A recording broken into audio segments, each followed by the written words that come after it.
ETF Bitcoin Spot. Les tensions au Moyen-Orient entraînent des volumes sortants records. Les tensions au Moyen-Orient, marquées par l'escalade entre l'Iran et Israël, ont provoqué des sorties de capitaux importants sur les ETF Bitcoin Spot. Le marché des crypto-monnaies montre des signes de fragilité, alors que les investisseurs semblent se protéger avec le dollar.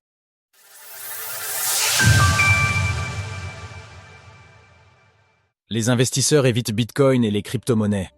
En cette fin d'année, le conflit entre l'Iran et Israël s'intensifie après l'assassinat de Hassan Nasrallah, chef du Hezbollah. En réaction, l'Iran a lancé 200 missiles sur Israël dans la nuit de mardi à mercredi. En réaction, le S&P 500 et le CAC 40 ont chuté d'environ 1%, malgré des informations encore floues sur les dégâts causés. Le marché des crypto-monnaies a également été touché, avec le cours du Bitcoin en baisse de près de 4%, tombant juste au-dessus des $60 000, tandis que le prix de l'Ether a chuté de 6%, entraînant une baisse généralisée des altcoins. Bien que les supports techniques aient résisté, une escalade pourrait les fragiliser, menaçant la tendance haussière du marché. Pour en savoir plus sur l'adoption du BTC au Moyen-Orient, l'essor du Bitcoin en Iran, une réponse à l'inflation et à la répression. Dans ce contexte, les volumes enregistrés par les ETF Bitcoin Spot permettent de mesurer le sentiment des investisseurs professionnels et institutionnels.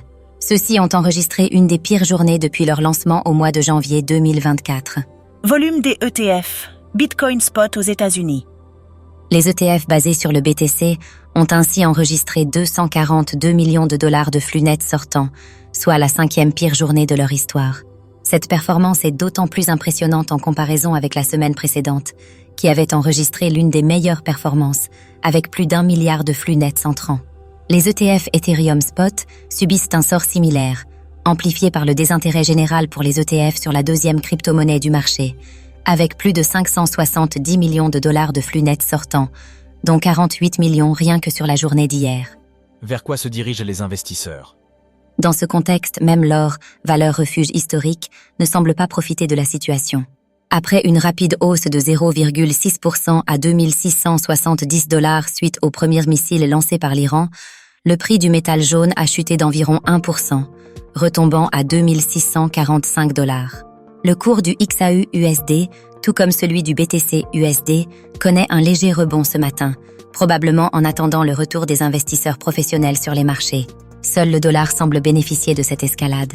L'indice du dollar, DXY, en hausse de 1,2% depuis la fin du mois de septembre, n'a pour l'instant pas été affecté par les tensions au Moyen-Orient, restant au-dessus des 101,200.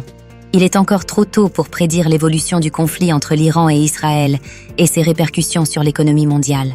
Lors de l'invasion de l'Ukraine par la Russie au mois de février 2022, le cours de l'or avait initialement grimpé avant de chuter de 22% entre mars et septembre 2022. Seul le dollar avait profité de cette situation, et les prochaines semaines diront si une dynamique similaire se reproduira ou si Bitcoin pourrait enfin jouer son rôle de réserve de valeur. Retrouvez toutes les actualités crypto sur le site cryptost.fr.